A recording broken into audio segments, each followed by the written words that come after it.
चलिए फ्रेंड्स, तो अब ये क्वेश्चन नंबर 20 देखते हैं। Consider a delta connection of a resistor and its equivalent star connection as shown below. ठीक है, तो इस क्वेश्चन में आपको क्या किया है, स्टार कनेक्शन और डेल्टा कनेक्शन दोनों ही दिया है। ठीक है, अब उन्होंने क्या कहा कि if all the element of the delta connection, जितने भी एलिमेंट हैं डेल्टा कनेक्शन के, आर स्केल बाय फैक्टर के, यानी सबको क्या किया, के से मल्टीप्लाई कर दिया। अब के कुछ भी हो सकता है, ठीक है, हाँ, बट इन्होंने कंडीशन दी कि के ग्रेटर दैन ज़ीरो, राइट। ऐसा नहीं कि आपने नेगेटिव वैल्यू ले ली, ठीक है।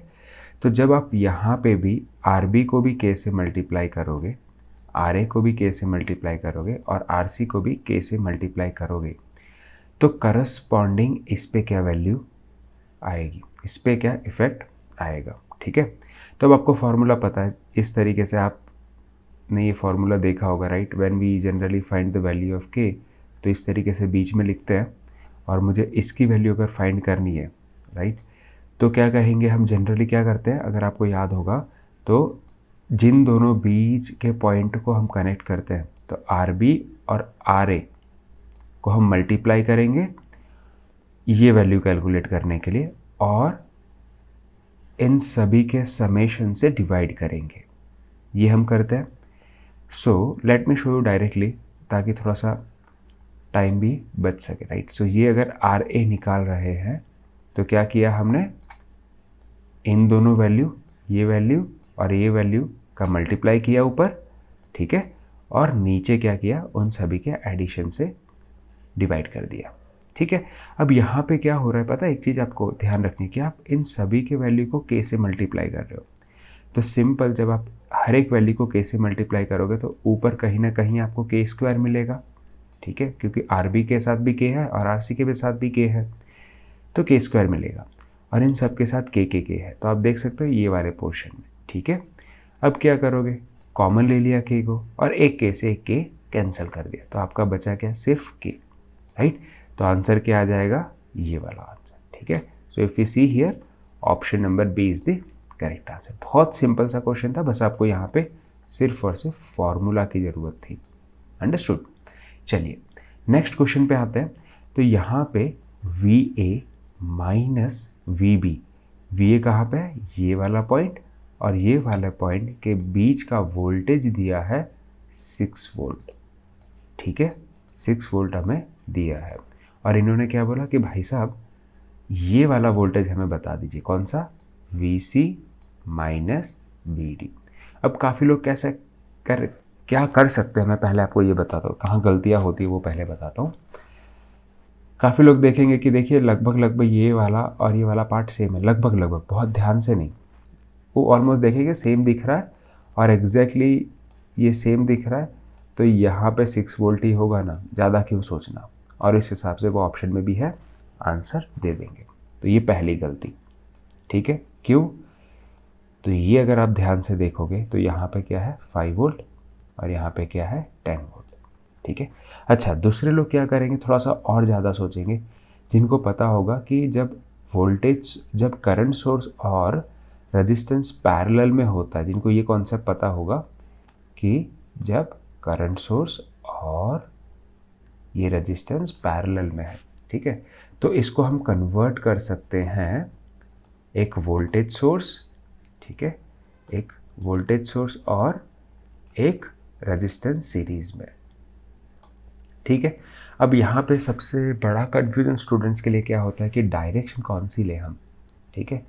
तो क्या हम वोल्टेज सोर्स मतलब मैं ऐसे ड्रॉ करूँ या वोल्टेज सोर्स में ऐसे ड्रॉ करूँ, ठीक है।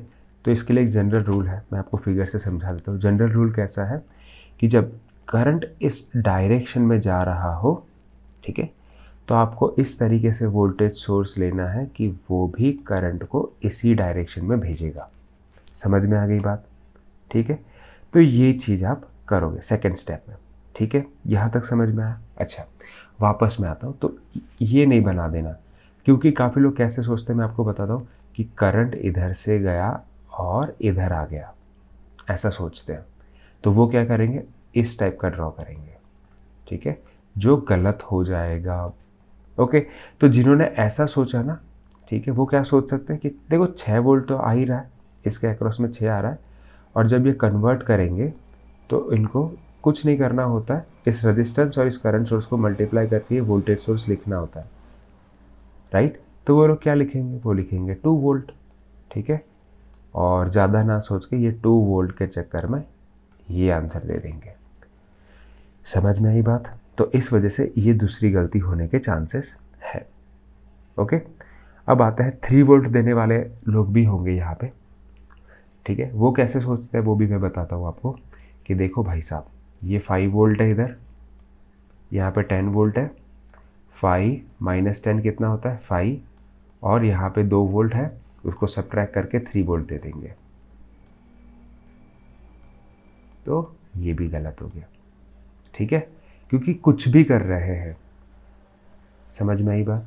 तो यहाँ पे हम कुछ भी नहीं कर सकते, यहाँ पे लॉजिक चाहिए किसी भी पार्ट को सॉल्व करने का, ठीक है। तो अब आते हैं एक्चुअल मेथड पे। सारी गलतियाँ मैंने बता दी, ठीक है, बहुत सिंपल सा क्वेश्चन है बट गलती सारी बता दी।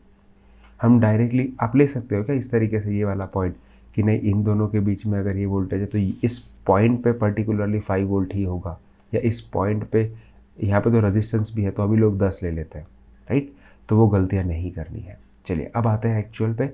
तो ये स्टेप तो सही है कि आपने इसको वोल्टेज सोर्स में कन्वर्ट कर दिया।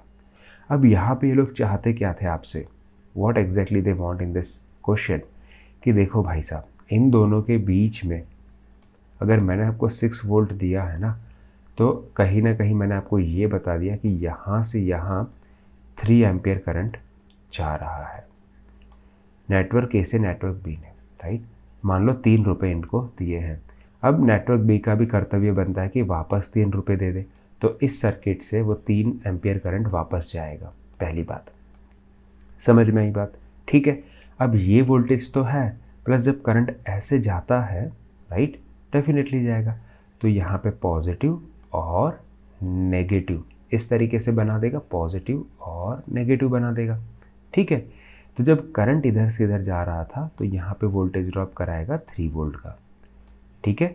अब यहाँ पे जल्दबाजी में हो सकता है कि आप 3 + 2 5 लिख के आ जाओ, बट ये चीज़ अगेन दूसरी चीज़ क्या है कि यहाँ पे पूछा है C माइनस डी, राइट, यानी C हाइयर पोटेंशियल पे होना चाहिए माइनस लोअर पोटेंशियल पे, बट यहाँ पे कैसे हो रहा है, C की तरफ तो नेगेटिव है, तो आंसर होगा -5, ठीक है। या फिर आप ये निकालने के बाद भी कुछ और गलती कर सकते हैं, तो आंसर ये आ गया। समझ में आई बात, ठीक है। ये सारी गलतियाँ पहले मैंने जानबूझ के बताई। ओके, चलिए नेक्स्ट क्वेश्चन पे आते हैं कि मान लीजिए सपोज ये सर्किट आपको दिया है, आपको ये बताना है कि करंट इसके अक्रॉस में कितना है, ठीक है। अब देखने से थोड़ा सा कॉम्प्लिकेटेड लग रहा है, बट अगर मैं आपको 2-3 चीज़ें बताऊं तो ये दिखने में कॉम्प्लिकेटेड है। यहाँ से आप थोड़ा सा क्लोजली ऑब्जर्व करोगे ना, तो आपको क्या पता चलता है कि यहाँ से क्या हो रहा है, 1 एम्पियर करंट यहाँ से निकल रहा है, ठीक है, और यहाँ से 1 एम्पियर करंट यहाँ पे पहुँच रहा है। यानी कि एक चीज़ आपको पता चल गई कि इस पॉइंट का जो पोटेंशियल होगा, यहाँ से यहाँ जाना और यहाँ से यहाँ जाना, बट यहाँ से इस तरफ क्यों नहीं गया, राइट, यहाँ से इस तरफ क्यों नहीं गया, सीधा सीधा क्यों चला गया, बिकॉज कहीं ना कहीं मैं ये कह सकता हूँ कि इस पॉइंट का पोटेंशियल और इस पॉइंट का पोटेंशियल अगर सेम होगा तभी करंट यहाँ पे फ्लो नहीं करेगा। पोटेंशियल डिफरेंस होता तो करंट फ्लो ऐसे भी कर सकता था या फिर ऐसे भी कर सकता था, ठीक है। सिमिलरली यहाँ पे भी दोनों पॉसिबिलिटी थी, बट यहाँ पे एक करंट आया और वो सीधा चला गया, तो यहाँ पे कोई भी लेन देन नहीं हो रहा है। यानी इन शॉर्ट मैंने ये कह दिया कि इन 3 पॉइंट का पोटेंशियल सेम है, ये मेरा लॉजिक है, ठीक है। मैं आपको दूसरा एक तरीका भी बताऊंगा जो जनरली बुक्स वगैरह फॉलो करते हैं। तो ये पूरा करंट इधर चला गया, ओके। अब यहाँ पे जाने के बाद उसके पास 2 ऑप्शन है कि वो इधर भी जा सकता है, वो इधर भी जा सकता है, ठीक है। तो क्या होगा, अब ये इम्पॉर्टेंट है, ओके। आप इधर जाएगा तो मान लो मैंने यहाँ पे I ले लेता हूँ, ठीक है। तो यहाँ पे क्या हो सकता है, या यस, ये 1 करंट आ रहा है तो 1 में से I इधर चला गया तो 1 - I इधर जाएगा, ऐसा कह सकते हैं आप, ठीक है। ओके, हमें क्या करना है, हमें इस आई की वैल्यू कैलकुलेट करनी है। ओके, तो हम क्या कर सकते हैं, हम KVL लगा सकते हैं। अब KVL दो ऑप्शन है, आप कहाँ लगाओगे सर KVL, इस वाले में लगाएं, इस वाले लूप या मैश में लगाएं, या ऐसे लगाएं, या बहुत सारे ऑप्शन हैं। तो देखिए, हमारा एम है इस करंट को कैलकुलेट करना। ठीक है, अब मैं थोड़ी सी चीज़ें मिटा देता हूँ। हमारा एम है इस करंट को कैलकुलेट करना, आई वाले करंट को कैलकुलेट करना। तो डेफिनेटली आप अगर यहाँ पे लगाएंगे KVL तो ही फ़ायदा मिलेगा। ठीक है, और KVL लगाने के लिए हमें उस पर्टिकुलर ब्रांच में करंट सोर्स नहीं चाहिए होता है, वरना वो प्रॉब्लम क्रिएट करता है। तो आप इस पर्टिकुलर में लगाएंगे। अब मैं आपको सीधा सॉल्यूशन दिखा रहा हूँ, जस्ट वो टाइम बचाने के लिए। ठीक है, तो सबसे पहले तो हमने ये कंडीशन ले ली, ठीक है, कि यहाँ से करंट गया तो ये वाला पार्ट और ये वाला पार्ट, मैंने आई लिया, यहाँ पे I2 लिया है। ठीक है, अब हमने यहाँ पे KVL लगा दिया ऐसे इस वाले पार्ट में। तो जैसे ही आपने लगाया तो यहाँ पे आप देखोगे, यहाँ पे वोल्टेज ड्रॉप कितना होगा, 1 - I2 और मल्टीप्लाई बाई आई, यानी ये वाला पार्ट। फिर नेगेटिव से पॉजिटिव जा रहे हैं, नेगेटिव से पॉजिटिव जब भी जाते हैं, जब मैं पॉजिटिव से नेगेटिव को, राइट, पॉजिटिव से नेगेटिव को अगर मैं पॉजिटिव ले रहा हूँ तो ये अपोजिट हो रहा है, तो इसको मैं नेगेटिव लूँगा, तो फिर ये आ गया। फिर ये पॉजिटिव से नेगेटिव जा रहा हूँ तो इसको फिर पॉजिटिव ले लूँगा। फिर यहाँ से ऐसे जा रहा हूँ I2 और J, तो I2J, बस इसको थोड़ा सा रीअरेंज कर दूँगा, I will get the answer. समझ में आया, इजी क्वेश्चन था। ठीक है, चलिए एक और देख ही लेते हैं इसी सीक्वेंस में, क्योंकि ये बहुत इजी क्वेश्चन है इसलिए। ठीक है, अब ऐसे क्वेश्चन ऐसे दिखने से ही पता चल जाता है कि हाँ टी जैसी फीलिंग आ रही है मुझे, तो मैं जनरली ये यहाँ पे KCL ही सबसे पहले लगा देता हूँ।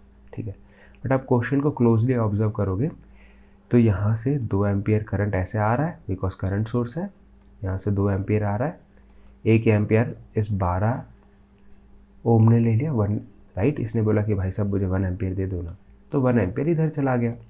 ठीक है, 1 एम्पियर करंट इधर चला गया।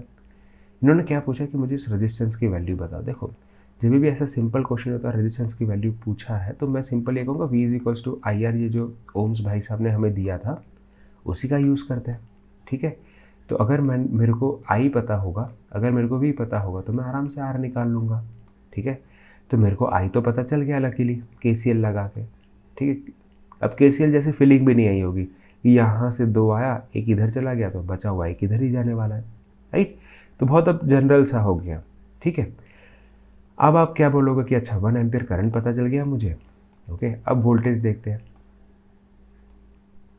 तो आप देखोगे कि यहाँ पे जब 1 एम्पियर करंट जा रहा है ना, तो यहाँ पे 12 ओम से 1 एम्पियर करंट जा रहा है, तो आप कह सकते हो कि यहाँ पे वोल्टेज ड्रॉप कितना होगा, 12 वोल्ट होगा, राइट।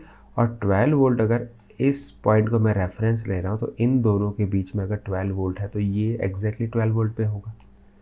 अब ये 12 वोल्ट पे है, ये वाला पॉइंट 6 वोल्ट पे है, तो इन दोनों के बीच का डिफरेंस कितना हो गया, 6 वोल्ट। यानी मुझे यहाँ पे क्या मिल गया, 6 वोल्ट। 1 को इधर भेज दिया नीचे आपने डिनोमिनेटर में, तो वैल्यू हो जाएगी आपकी 6 ओम। ठीक है, समझ में आ गया। कोई भी डाउट है आप कमेंट सेक्शन में लिख सकते हैं। Thank you so much. जय हिंद, वंदे मातरम।